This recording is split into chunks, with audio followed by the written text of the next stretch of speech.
Radio Educación presenta Diabetes y yo. Sondeos, reportajes, tips, cápsulas de salud y mucho más. Propuestas para lograr una mejor calidad de vida. Diabetes y yo. Educación y autocuidado pueden aumentar esperanza de vida ante la diabetes. Muchas gracias por acompañarnos en un programa más de Diabetes y yo, propuestas que pueden mejorar nuestra calidad de vida. Nos da muchísimo gusto, como siempre, que nos reciban en su casa, en su oficina, donde estén trabajando, para no perderse un capítulo más de esta serie de programas que son para nuestra salud. Hoy vamos a hablar de autocuidado como una herramienta esencial para tratar las enfermedades crónicas de salud que se presentan, como la diabetes, la hipertensión arterial, la obesidad, que pueden llegar a disminuir la esperanza de vida de 10 a 15 años. Así que quédese con nosotros en esta interesante entrevista que vamos a llevar a cabo con nuestra invitada el día de hoy, la doctora educadora en diabetes, pero también antes, como siempre, aquí va la cápsula que nos indica la iniciación de nuestro programa. Adelante.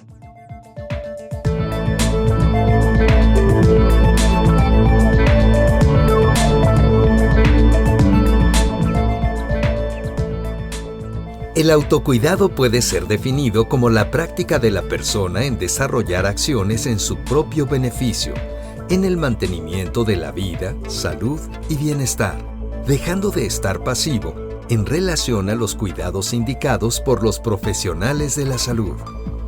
El autocuidado está directamente relacionado con aspectos sociales, económicos y culturales en los que el sujeto vive. El autocuidado es considerado uno de los principales componentes del tratamiento que las personas con diabetes deben seguir. Exige conocimiento y habilidades para desarrollar los comportamientos esenciales para el tratamiento y mantener el control metabólico con el objetivo de reducir el riesgo de complicaciones. El autocuidado hace que la persona que vive con la condición sea el verdadero protagonista de su tratamiento. El autocuidado es un fenómeno activo que requiere que las personas sean capaces de usar la razón de comprender su estado de salud y sus conocimientos en la toma de decisiones para elegir un curso de acción apropiado. Está influenciado por diversos factores que afectan la capacidad del individuo para ocuparse de sí mismo. La clave del autocuidado es la educación que reciba el paciente con diabetes. La educación debe ser llevada a cabo por un grupo multidisciplinario de atención constituido por diferentes profesionales que trabajan de forma independiente, pero que actúan de manera coordinada, interactúan, intercambian la información de forma sistemática y así planifican sus objetivos. Este tipo de intervención ha mostrado un impacto positivo en los niveles de glucosa o azúcar en sangre y también en los aspectos psicosociales de los pacientes y sus familias. Quédese con nosotros para escuchar la entrevista de esta tarde acerca del autocuidado.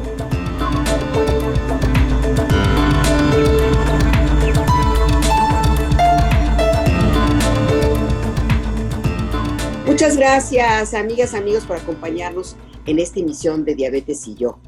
Y bueno, pues vamos a hablar de la definición de autocuidado, que es una actividad aprendida dirigida hacia nosotros mismos, hacia los demás. ¿Para qué? ¿Qué objetivo tiene? Pues estar con bienestar, seguir las recomendaciones, es el autocuidado, que es muy, muy importante. Está conmigo Gisela Ayala, que también es parte fundamental de este programa. Gisela, querida, ¿nos presentas a nuestra invitada del día de hoy, por favor?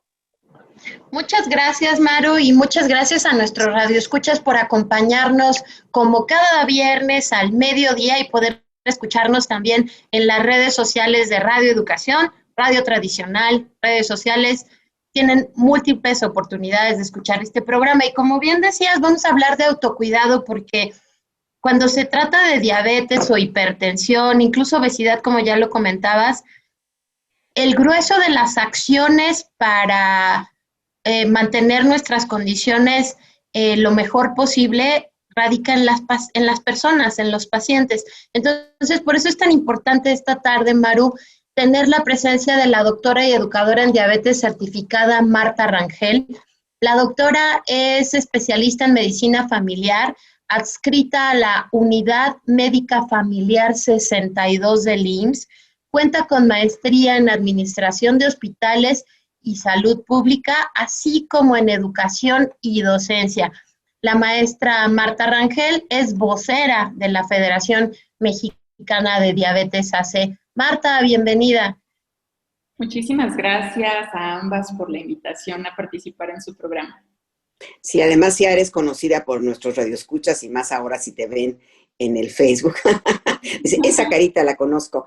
Pero bueno, vamos a empezar por el empiezo, ahora sí, por el comienzo, porque a lo mejor muchos de nuestros amigos y amigas no saben, bueno, ¿a qué se refieren cuando están hablando de autocuidado en diabetes? Por favor, Marta. Bueno, hay que tomar en cuenta que el autocuidado es esa capacidad de las personas, de las familias y de la sociedad en sí de promover la salud, de prevenir enfermedades, de mantener la salud, sobre todo si es que existe una enfermedad crónica, como sería diabetes, hipertensión, obesidad, y bueno, también la capacidad de poder hacerle frente a estas condiciones aún sin presencia de un médico. Hace un tiempo, pues, hace muchos años más bien, prevalecían las enfermedades infecciosas. Entonces, los tratamientos eran cortos, podíamos dar indicaciones muy precisas a los pacientes y ellos cumplir al pie de la letra las indicaciones médicas. Actualmente, con enfermedades crónicas, como diabetes, como hipertensión, es bien importante el autocuidado. El autocuidado es hacerse responsable de su propia salud, incluyendo la obesidad, que está muy normalizada en nuestro país.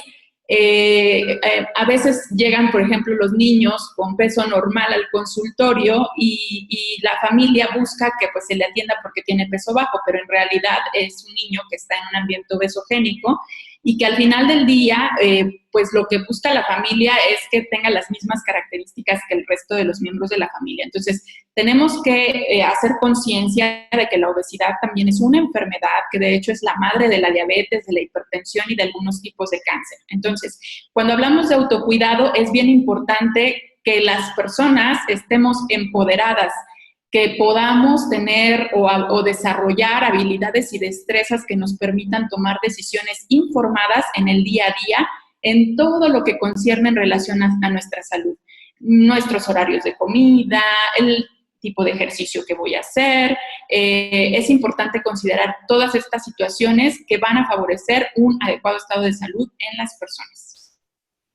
Doctora, y justo acabas de mencionar diabetes, obesidad, otras condiciones, pero específicamente en diabetes hay mediciones, ¿no? ¿Cómo saber si la diabetes está bien o mal controlada? Pues hay mediciones como por ejemplo la hemoglobina glucosilada, que es un análisis de sangre que se recomienda cada 3 a 4 meses para ver qué tan cerca o lejos está una persona con diabetes de las metas de control. Y según datos de la Encuesta Nacional de Salud y Nutrición de nuestro país, 7 de cada 10 mexicanos con diabetes no alcanzan estas metas de control.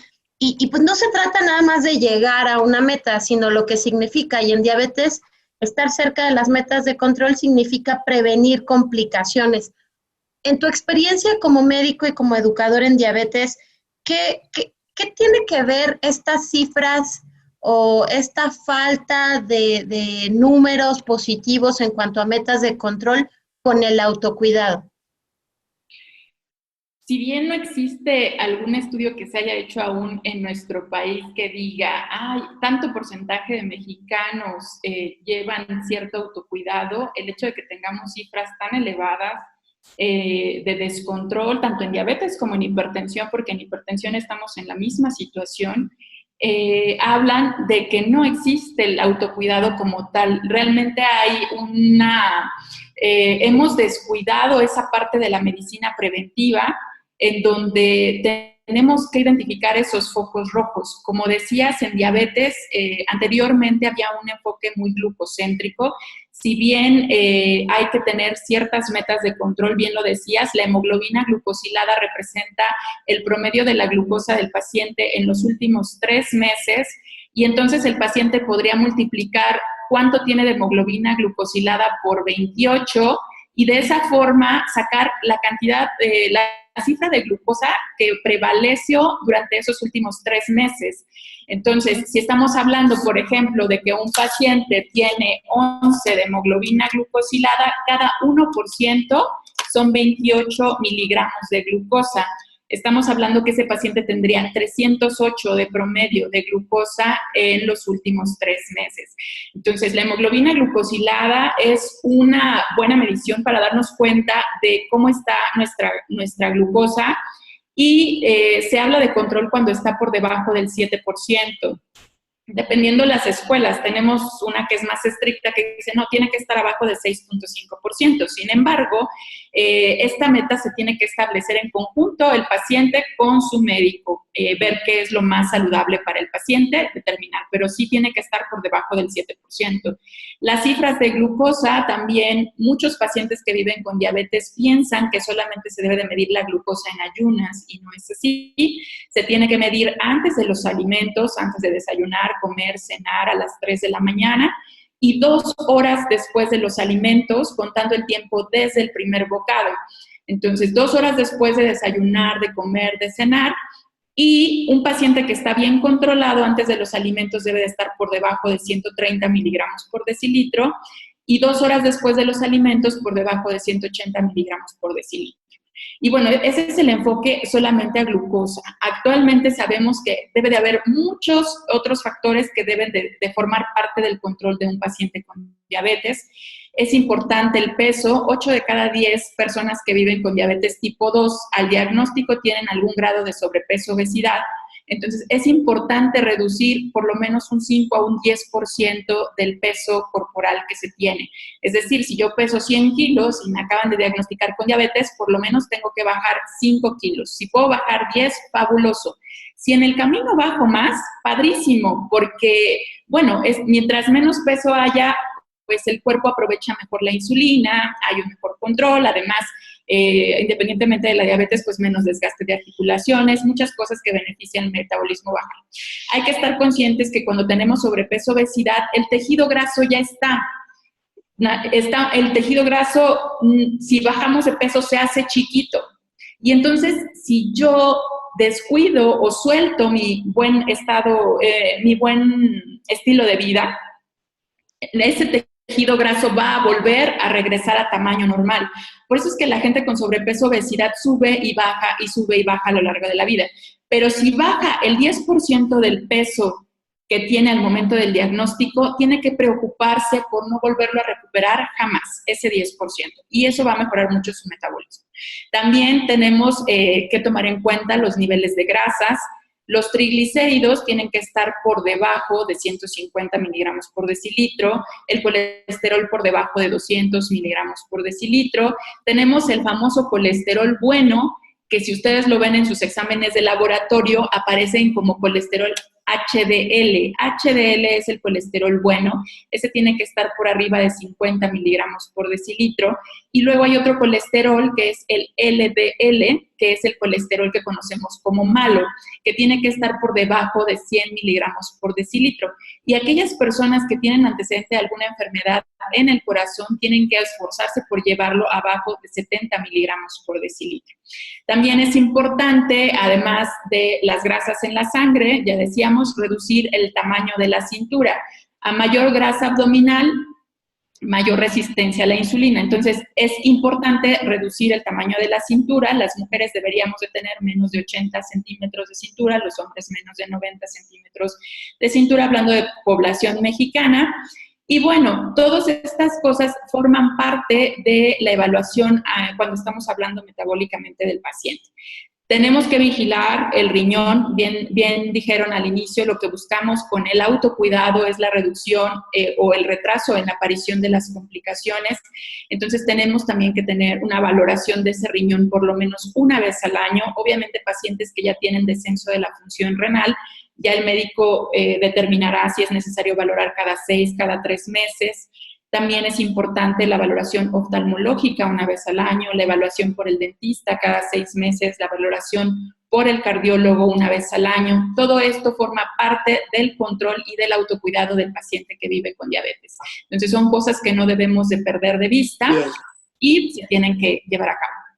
Marta, dado este panorama que nos describes, pues muchos de los mexicanos que ya han sido diagnosticados con diabetes realizan muy pocas acciones para alejarse de las complicaciones que sabemos. Si tú sigues el autocuidado, no te vas a morir de diabetes, eso lo deben de saber las personas. El problema son las complicaciones cuando uno no se cuida. Pero, ¿qué sucede desde la educación en diabetes? ¿Qué falta para cambiar esta actitud, esta situación? ¿Qué nos puedes decir? Yo creo que hace falta una gran campaña de concientización. Por ejemplo, ustedes hacen una gran labor con este programa, pero a nivel nacional todos tenemos que empujar. Los profesionales de la salud tenemos una formación más tradicional en donde manejamos muchos tecnicismos, a veces el paciente no entiende lo que le estamos diciendo. Necesitamos también que los profesionales de la salud se formen como educadores, verdaderos educadores de la sociedad, en donde puedan bajar al lenguaje terrenal las cosas que están pasando en el organismo del paciente. Las personas deben de entender qué está pasando en su cuerpo, porque es la única forma de que para el paciente sea significativo el tratamiento. Todo el mundo sabemos que tenemos que hacer el ejercicio, sabemos que debemos de comer de manera saludable. Sin embargo, ¿cómo eso impacta a mi salud? Por ejemplo, el ejercicio hace que nuestra propia insulina trabaje de mejor forma. La alimentación saludable va a permitir que los niveles de glucosa se mantengan más estables. Esto es bien importante. ¿Por qué? El porqué de las cosas es lo que tiene que saber el paciente. Entender qué le pasa a su cuerpo para que entonces valore el tratamiento no farmacológico que le llamamos nosotros, que es todo lo que tiene que hacer el paciente, que no tiene que ver con la toma de medicamentos. Hablando de diabetes, si pusiéramos un porcentaje, las medicinas son solamente el 20% del tratamiento, 40% es la alimentación y 40% es el ejercicio. Si le hace falta algo de eso al paciente, pues siempre va a haber descontrol. Y justamente lo que está comentando doctora Rangel, sí es muy importante mencionar que el tratamiento con pastillas o con insulina no es lo único, porque muchas veces como cuando vivimos con diabetes, pensamos de, bueno, me tomo la pastilla y pues ya más o menos me la llevo. Lo cierto es que el tratamiento con cualquier medicamento no va a llegar a su mejor resultado si no se acompaña, como muy bien acabas de decir, de alimentación, de ejercicio frecuente, de una alimentación que no sea ni restrictiva ni de que te mates de hambre, pero como nos enseña cada semana nuestra cápsula de salud con la nutrióloga Mónica Hurtado, tiene que ser disfrutable, porque comer tiene que ser disfrutable, pero hay que cuidar las porciones. Y algo que también, Marta, me gustó mucho de lo que usted comentó, es que tiene que entenderse, conocer qué es diabetes, conocer cómo la diabetes se manifiesta en tu cuerpo, porque al final del día tenemos que aprender como personas con una condición crónica a escuchar nuestro cuerpo. Aquí, en este sentido, el 90% de las decisiones que toma una persona con diabetes corresponden a lo que sabes de la condición, a lo que alguna vez el médico te explicó y a lo que te late que puede ocurrir. En este sentido, Marta, ¿qué es lo que le sugerirías a nuestros radioescuchas que han vivido mucho tiempo con diabetes o que acaban de ser diagnosticados o con un familiar para vencer esta barrera de, me lo dijo el doctor y yo solo hago eso que me dijo, pero no voy más allá, a tomar las riendas de la condición? Es bien importante que el paciente se informe, que se eduque, y eso no nada más implica la consulta, como bien lo acabas de decir. A lo mejor no entendió, pero existen actualmente mucha información. Por ejemplo, la Federación Mexicana de Diabetes trabaja en su página de internet, en sus redes sociales, la revista de la Federación, información que está escrita hacia el público en general, justamente para hacer entendible esta parte. Entonces, tenemos que leer, tenemos que capacitarnos, es una responsabilidad, es parte del autocuidado el conocer cada vez más de mi condición. Y me encantó eso que dijiste, yo siempre se los digo a los pacientes, escucha tu cuerpo. En nuestro país hay estudios que se han hecho, el 90% de la población se automedica y quieren una pastilla para cada uno de sus síntomas. Me duele la cabeza, quiero un analgésico. Tengo diarrea, quiero un antidiarreico. Y siempre es buscar o justificar el síntoma. Me duele la cabeza, es que me asolé, es que seguro porque no dormí bien. No, siempre hay un motivo, el cuerpo avisa. Entonces, aprender a escuchar nuestro cuerpo es bien importante, no minimizar las cosas porque eso puede hacer detecciones oportunas y, bueno, prevenir complicaciones, ¿no? Tener tratamiento a tiempo cuando estamos hablando de otras cosas. Bien, amigas, amigos, continuamos esta tarde platicando, conversando con la doctora Marta Rangel. Doctora, barreras para el autocuidado. Hablar de lo más importante, por ejemplo, la economía familiar, el acceso a la capacitación de los médicos, que ya nos está también diciendo, pero que implicó que muchos de los médicos, sobre todo en las instancias gubernamentales, pues se prepararan, ¿no? Porque no le daban importancia a un paciente con diabetes a diferencia de otro paciente. No hay revisiones más, digamos, no auscultan más al paciente y eso es muy importante. ¿Ha habido cambios en ese sentido, doctora? Las instituciones están preocupadas porque haya un mejor control de los pacientes con diabetes, justamente porque representan un gasto muy importante. Se ha visto que el 73% del gasto del presupuesto que se tiene destinado a salud se va hacia diabetes y sus complicaciones. Es un porcentaje altísimo. Entonces, se han hecho muchos intentos. Todas las instituciones, IMSS, ISSSTE, Salubridad, tienen algún programa que va dirigido específicamente para el paciente con diabetes. Como bien lo dices, en consultas de 15 minutos no se puede resolver las dudas a un paciente, mucho menos explicarle siquiera la técnica correcta de aplicación de insulina, pero ahora sí existen estos programas en donde el paciente tiene las sesiones educativas en donde aprenden cosas por cada uno de los comportamientos de autocuidado, que son los que manejamos cuando hablamos de educación en diabetes, o sea, alimentación saludable, ejercicio, automonitoreo, reducción de riesgos, los retos cotidianos, la actitud positiva también es algo importante.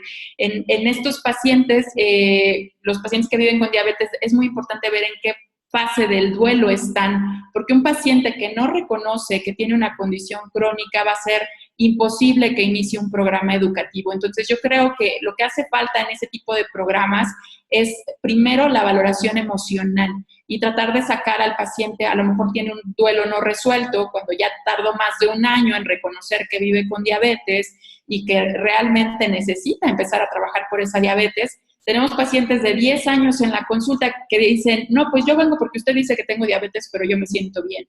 10 años y el paciente sigue atoradísimo en no querer reconocer que tiene una condición de vida. Entonces, esta parte es bien importante. Lo que decías a nivel económico, eso me gusta mucho platicarlo siempre porque a veces creemos que es una barrera. Sin embargo, hay que tomar en cuenta que hay frutas y verduras de temporada que podemos aprovechar. Y bien decía Gis hace un rato, en diabetes no existen alimentos prohibidos, hay tamaños de porciones y es bien importante que el paciente aprenda de porciones, aprenda de alimentos y que aproveche lo que hay en la temporada, que muchas veces es sumamente barato el adquirir frutas y verduras del tiempo, ¿no? Entonces, en cuanto a esa parte del mito que existe, de que no, es que yo no puedo comer sano porque yo no tengo dinero o el presupuesto de la familia no da. A veces hasta se ahorra más cuando se busca de manera intencionada esta situación. Y a lo largo de nuestra charla, la doctora Rangel ha ido poniendo sobre la mesa algunas de las barreras, porque recientemente, en julio de 2022, se conmemoró el Día Mundial del Autocuidado y ahí se analizaba justamente que uno, pues la persona, el individuo, es quien debe procurarse por sí mismo la salud, obviamente en un entorno favorable, ¿no? Cuando el sistema de salud quizá no te da lo necesario, cuando no, el equipo de salud no está orientándote de la manera más adecuada, pues estas tareas de autocuidado empiezan a encontrar cada vez más freno, cada vez más barreras. Tú ya decías el dinero, la educación, la capacitación de los equipos de salud. ¿Qué otras barreras, independientemente de la pandemia, ves, sobre todo en la consulta que se tiene todos los días al trabajar en una unidad médica familiar con una enorme cantidad de pacientes y sus familias? Híjole, yo creo que esta parte de la educación es bien importante. El paciente realmente, yo creo que realmente no medimos la dimensión del problema en el que estamos actualmente como sociedad. O sea, la obesidad, el sobrepeso es normal y ahora tenemos campañas de no discrimines y no es tanto la discriminación, no es una discriminación porque no va por el hecho de verse bien, el tener un peso normal o el reducir un 10% del peso, sino más bien todas las implicaciones que tiene a nivel metabólico.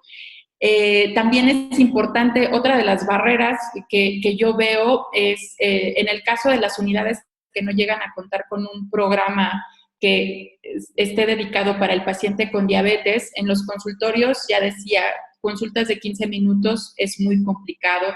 La carga de trabajo también, hacen falta unidades médicas en donde quizás se construyan dedicadas específicamente para pacientes con diabetes, ¿no? Y que haya un psicólogo, un nutriólogo, un activador físico, un podólogo, el médico, porque hay que recordar que el tratamiento para el paciente con diabetes es multidisciplinario. Necesitamos a varios profesionales de la salud inmersos en este proceso. Entonces, existen pocas unidades médicas, la mayoría de ellas tienen sobrecarga y no en todos los lugares existe ese acceso a la salud. A veces también el desabasto de medicamentos, hay pacientes que los pueden comprar, hay veces que el paciente no puede comprarlos. Entonces, es también otra situación. ¿Qué hacemos en esos casos? Pacientes que a lo mejor no tienen, o por ejemplo, en algunos lugares del país, en donde hay mucho calor, pero también hay altos niveles de pobreza, y no hay un refrigerador para poner la insulina. Sabemos que puede estar a temperatura ambiente, pero no a más de 28 grados. Entonces, ¿qué pasa en aquellos lugares en donde tienen altas temperaturas y no hay recursos para mantener la insulina?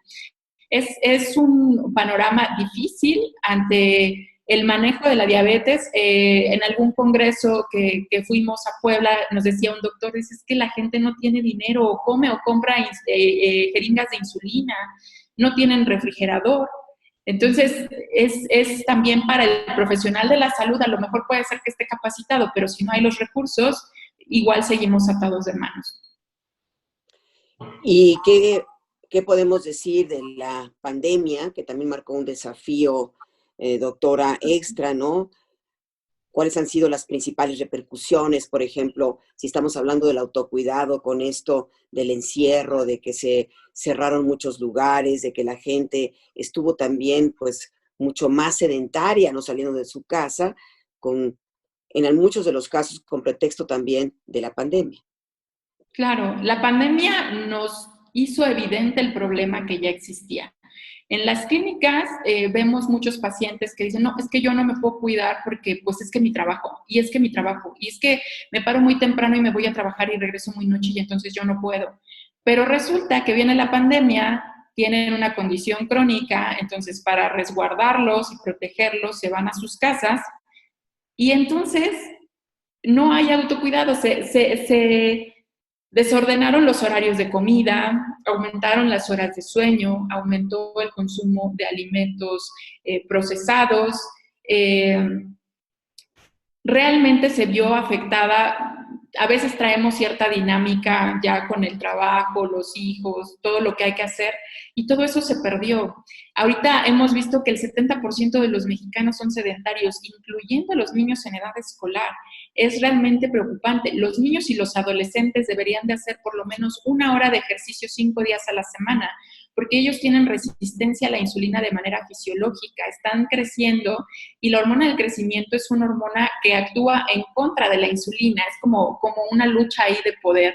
Entonces, para equilibrar eso, necesitamos que los niños y los adolescentes hagan 1 hora de ejercicio 5 días a la semana. Todos deberíamos de hacer al menos 30 minutos 5 días a la semana. Pues ahora el 30% de los mexicanos somos sedentarios. Realmente tenemos que darnos cuenta que eso va a repercutir en nuestra salud a un mediano plazo y pues que vamos a vernos inmersos en una serie de enfermedades que pudieron haberse prevenido. Y en este sentido creo que vale mucho la pena, doctora Rangel, ofrecer recomendaciones. De pronto quizá algunos de nuestros radioescuchas digan, bueno, ¿y cómo empiezo? Porque quizá tengo muchos años ya con diabetes, quizá de pronto me duele una rodilla, ya no tengo ni el tiempo ni la energía de cuando tenía 18 años. ¿Cuáles serían como algunas recomendaciones para empezar hoy, esta tarde de viernes, empezar a moverme, aprovechar el fin de semana? Recomendaciones de úsese ahora mismo, doctora Rangel. Son cosas bien básicas que podemos hacer todos, empezando por el sueño, ¿no? Es importante dormir, tenemos que descansar, nuestro cuerpo se tiene que reparar, entonces es importante dormir por lo menos 7 horas, no más de 10 horas.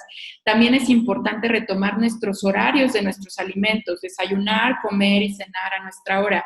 Mucha gente está haciendo home office y se acerca el plato de comida y entonces sigue en la computadora, pero está comiendo. Y yo digo, bueno, podrías darte unos minutos para comerte eso que tanto trabajo te cuesta ganarte, ¿no? Yo creo que también es saludable disfrutar los alimentos.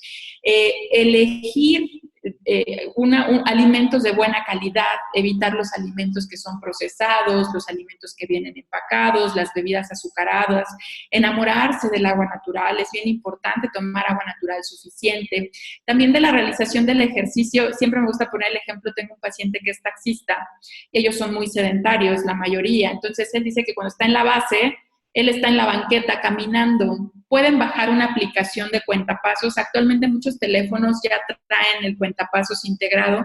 Y si no tiene el teléfono el cuentapasos, son gratuitas esas aplicaciones. Se puede bajar la aplicación. Quien no le sabe al celular, dele el teléfono al nieto, al hijo, para que le baje un cuentapasos. Y entonces ver cuántos pasos hago en el día. Lo ideal sería que diéramos 10,000 pasos al día. Antes de la pandemia dábamos entre 3,000 y 5,000 pasos. Actualmente habrá que ver cómo salen los estudios de cómo estamos hoy, ¿no? Pero sabemos que el 70% sedentario. Entonces, también es importante ver cuántos pasos estoy dando y buscar todas las oportunidades que se puedan para mejorar mi actividad. Todo cuenta. A veces también como profesionales de la salud llegan a ir a consulta y les dicen, no, es que eso no sirve. No, sí sirve, todo suma. En diabetes todo cuenta. Entonces, puedo estacionar, voy al súper, dejo el carro estacionado más lejos y camino más. En lugar de utilizar el elevador, subo por las escaleras. Y les decía de mi paciente que maneja el taxi, él camina en la base y cuando llega a casa ve cuántos pasos le faltan para dar los 10,000. Y entonces en el pasillo, que dice que su casa es muy pequeña, pero del pasillo que lleva de su recámara a su sala comedor, ahí termina de completar sus pasos. Entonces es buscar como la estrategia. Si uno quiere estar bien, encontramos el cómo. Entonces es bien importante. Ahora tuve necesidad de tomar terapia física y me decía la terapeuta que ella hacía, en lugar de pesas y estas cosas, meter, no sé, una bolsa de frijol, de arroz, en una cubeta, en el palo de la escoba, y entonces hacía hacía sus ejercicios con sus piernitas, ¿no? Y es bien importante que echemos a volar la imaginación, pero tenemos que buscar la manera de activarnos. ¿Qué otra cosa en relación a esto? Monitorizarnos. El peso, simplemente el peso, todos con o sin diabetes, pesarnos de vez en cuando, cada 15 días, cada mes, saber en dónde estamos en relación a nuestro peso. Las personas con diabetes, pues tener su medidor de glucosa y monitorizarse en los momentos que indique su médico tratante. Las personas con hipertensión también, acuérdense que la hipertensión le dicen la asesina silenciosa, porque a veces el paciente dice, pues yo me siento bien, y entonces nunca me mido. Acuérdense que las crisis hipertensivas dan en la noche, entonces es importante que el paciente se mida la presión antes de irse a dormir, al despertar, y llevarle al médico tratante su bitácora. Si saben que están bien, bueno, por lo menos antes de su consulta, una semana antes, empezar a hacer su monitoreo de glucosa, de presión, para que el médico que los vea tenga una idea de cómo ha estado en los últimos días y que pueda valorarse el ajuste del tratamiento. También, pues, buscar lo que decíamos, información. Hay gente que da muchas pláticas educativas para pacientes. Existe mucha información, solamente preocuparse por buscar las fuentes que sean, que sean confiables y que sean, pues, legales, ¿no? Por decirle de alguna manera, que sepamos que nos están dando información y orientación adecuada.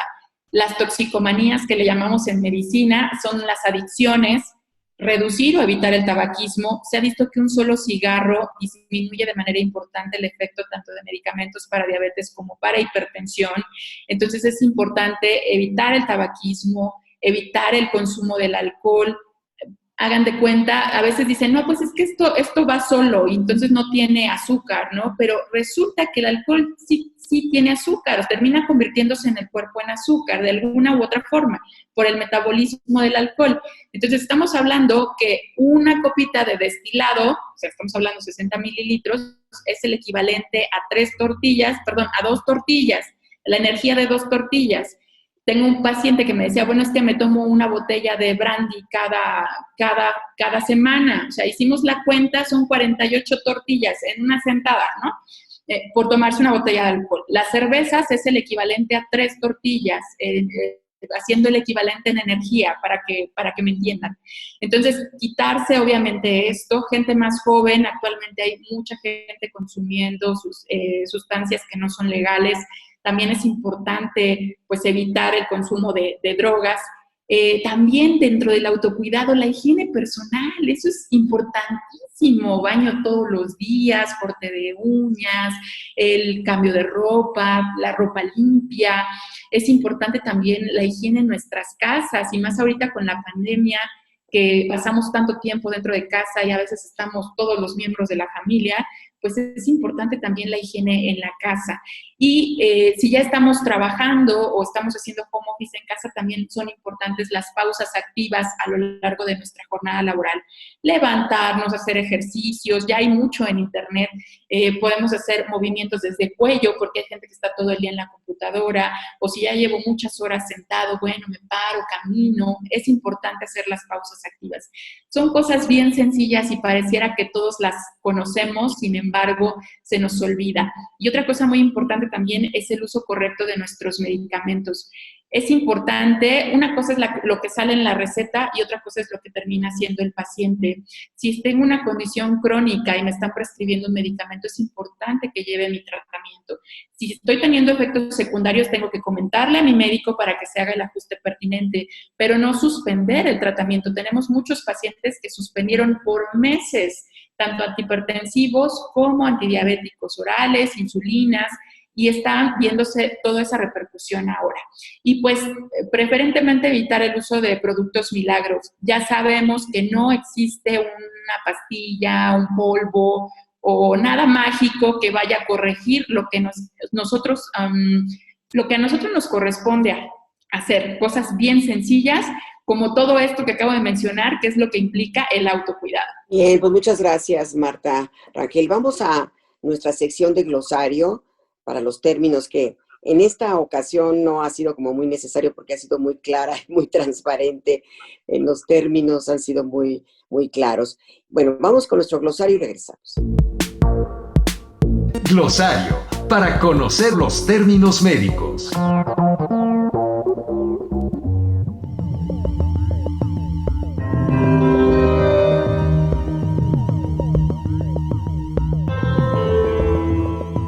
Obesogénico. Conjunto de factores externos que nos rodean que pueden conducir al sobrepeso u obesidad. Un ambiente obesogénico puede ser aquel que estimule el sedentarismo por estar colmado de tecnología que facilita el no esfuerzo humano, o bien aquel que nos incentiva a comer más y de mala calidad. Hemoglobina glucosilada. Examen de sangre para la diabetes que mide el nivel promedio de glucosa o azúcar en la sangre durante los últimos 3 meses. Se puede identificar también como la prueba HbA1c.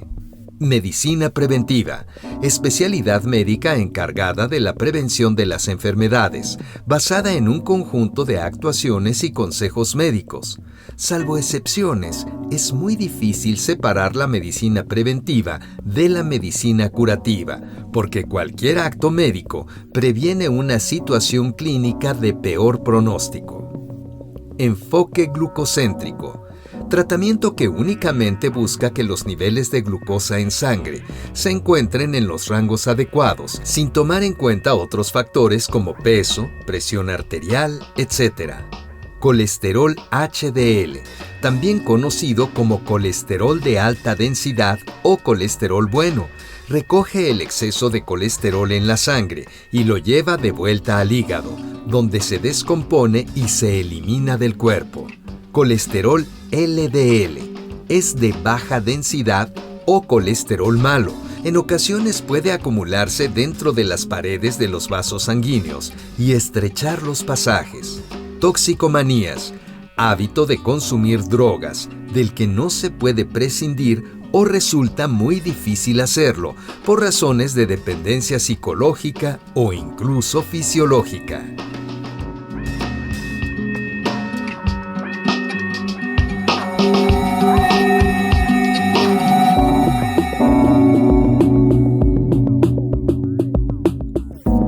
Amigas, amigos, estamos conversando con Marta Rangel Hernández, nuestra médica, nuestra doctora invitada el día de hoy. Quisiera preguntar, bueno, ya va a ser próximamente este año el congreso que organiza la Federación Mexicana de Diabetes. ¿Qué nos pueden decir, Gisela, al respecto? Muchas gracias, Maru. Pues platicar con la doctora Rangel que efectivamente, Maru, en septiembre, 8, 9 y 10 de septiembre, ¿verdad, Marta?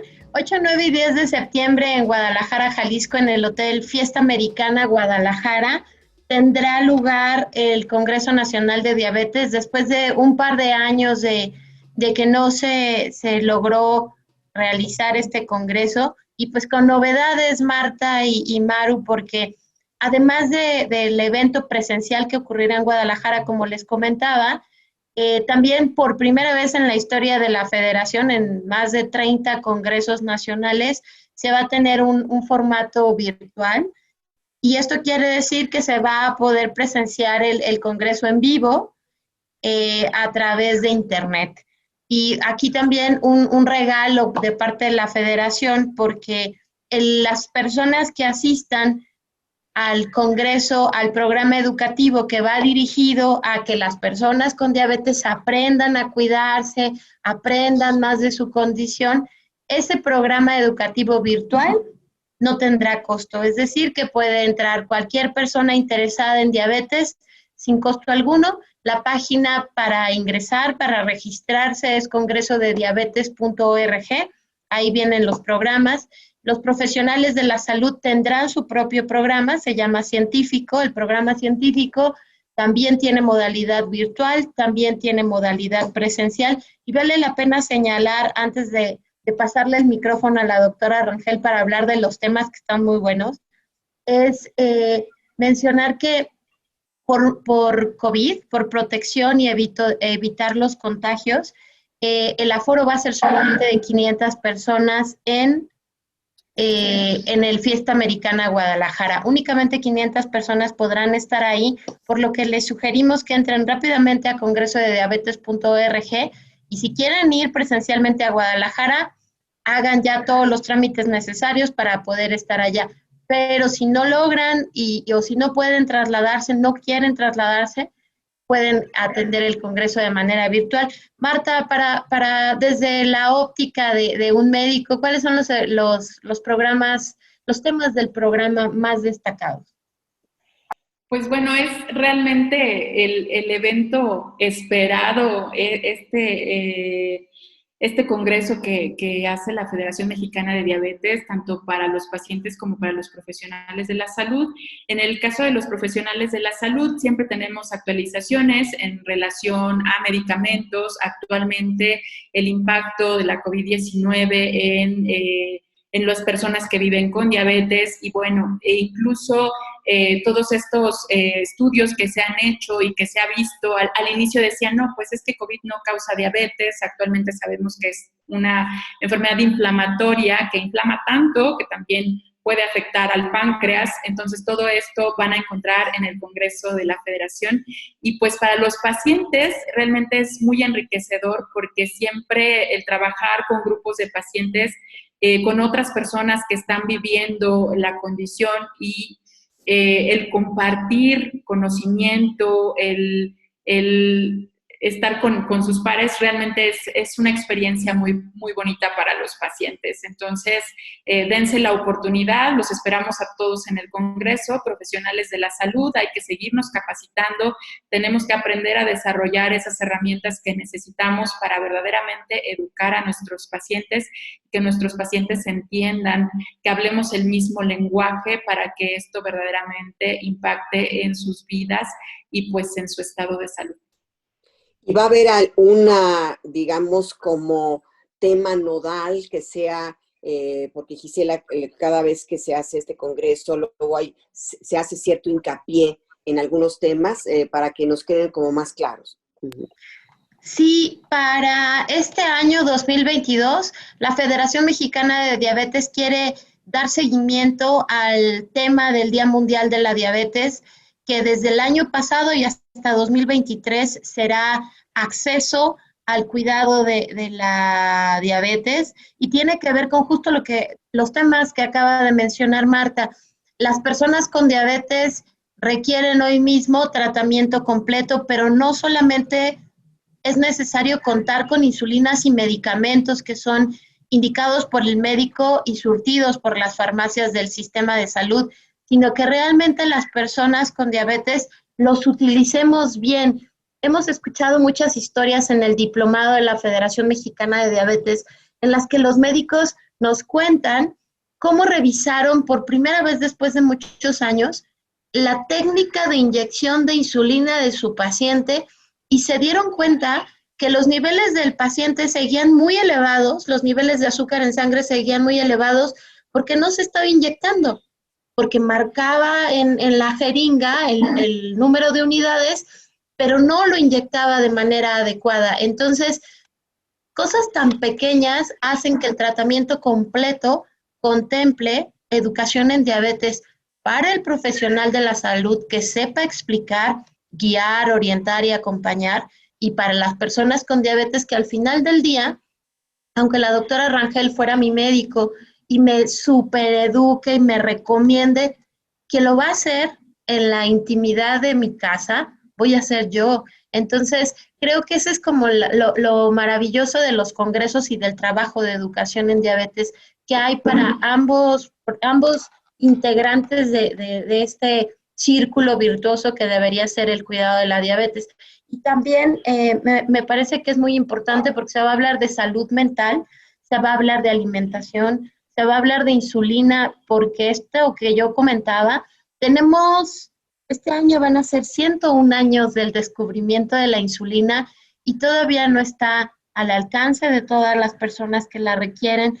Todavía no sabemos, en muchos casos, muchos de nosotros, no sabemos cómo podemos inyectarnos para que no nos duela. Hay muchos mitos alrededor y creo que va a ser muy interesante también que las personas con diabetes puedan estar escuchando pláticas orientadas solamente a que se motiven a seguir aprendiendo sin los estigmas de las personas con diabetes. Hay que asustarlas para que entonces entiendan y tomen acción. Al contrario, como hoy Marta nos ha explicado, el cuidado tiene que ver con que tú sepas qué hacer, cuándo hacerlo y lo apliques. Y Marta Rangel, ¿con qué te despides? Porque había un punto muy importante que se mencionó entre las preguntas al inicio de nuestro programa, que ese mito de que cuidarnos, el autocuidado nos sale más caro, cuando al contrario, sale más barato. Una diabetes mal cuidada al sistema de salud y al propio paciente se le va a llevar la vida completa y económicamente también. Así es, pues solamente recordar que todos formamos parte de una familia y que somos ejemplo y que el ejemplo arrastra. Entonces, los que tenemos pequeños que vienen atrás de nosotros, es bien importante que fomentemos el autocuidado, porque si no, la esperanza de vida va a disminuir. Y además de esto, pues la calidad de vida, ¿no? La calidad de vida tanto para las personas que viven con cualquier condición crónica, diabetes, hipertensión, obesidad, empieza a mermar la salud en todos los sentidos. Entonces es bien importante hacer conciencia del autocuidado. La Organización Mundial de la Salud dice que el autocuidado previene infartos y diabetes en un 75% y que reduce el riesgo de cáncer en un 40%. Estamos hablando de cosas bien importantes y estamos hablando de pura prevención con acciones que podemos empezar a hacer desde el día de hoy. El cambio de hábitos, si bien no es fácil, cuesta muchísimo trabajo. A los pacientes siempre les digo, estamos en un país en donde nos gusta comer y decíamos al inicio, es placentero comer. En este país hasta los muertos les toca comida. Sin embargo, tenemos que aprender a comer de manera saludable, a cuidar de nuestra salud de manera integral, educar a los nuestros para que todos podamos disfrutar. Calidad de vida es poder hacer lo que nos gusta hacer en el momento en que lo queramos hacer y no depender de no me puedo desplazar porque ya tengo aquí mi máquina de diálisis o ya no puedo ir a un paseo porque ya no puedo ver. Es triste, pero es la realidad de mucha gente. Entonces tenemos que hacer conciencia y trabajar por estar bien nosotros y nuestras familias. ¿Cómo te puede buscar la gente, Marta, por favor? Me pueden buscar en Facebook como Educadora en Diabetes, Marta Rangel Hernández. Y si necesitan una consulta, les doy mi número, 55 54 14 88 31, vía WhatsApp. Pueden hacer contacto para agendar una cita. Pues muchas gracias, agradecemos la presencia de la doctora Marta Rangel, médica especialista en medicina familiar, adscrita al Instituto Mexicano del Seguro Social. Muchas gracias, también educadora en diabetes y vocera de la Federación Mexicana de Diabetes. Gracias Marta Rangel por acompañarnos. Gisela, gracias también. Y bueno, a nuestros amigos, muchas gracias. Recuerden, todos los viernes tienen una cita con este programa en punto de las 12 del día. Todo el equipo se despide de ustedes, Mario Ledesma, Oscar Guerra, Nacho Casas, Brisa Sánchez, Gisela Ayala y su servidora María Eugenia Pulido. Muchas gracias. Radio Educación presentó Diabetes y yo. Sondeos, reportajes, tips, cápsulas de salud y mucho más. Propuestas para lograr una mejor calidad de vida. Diabetes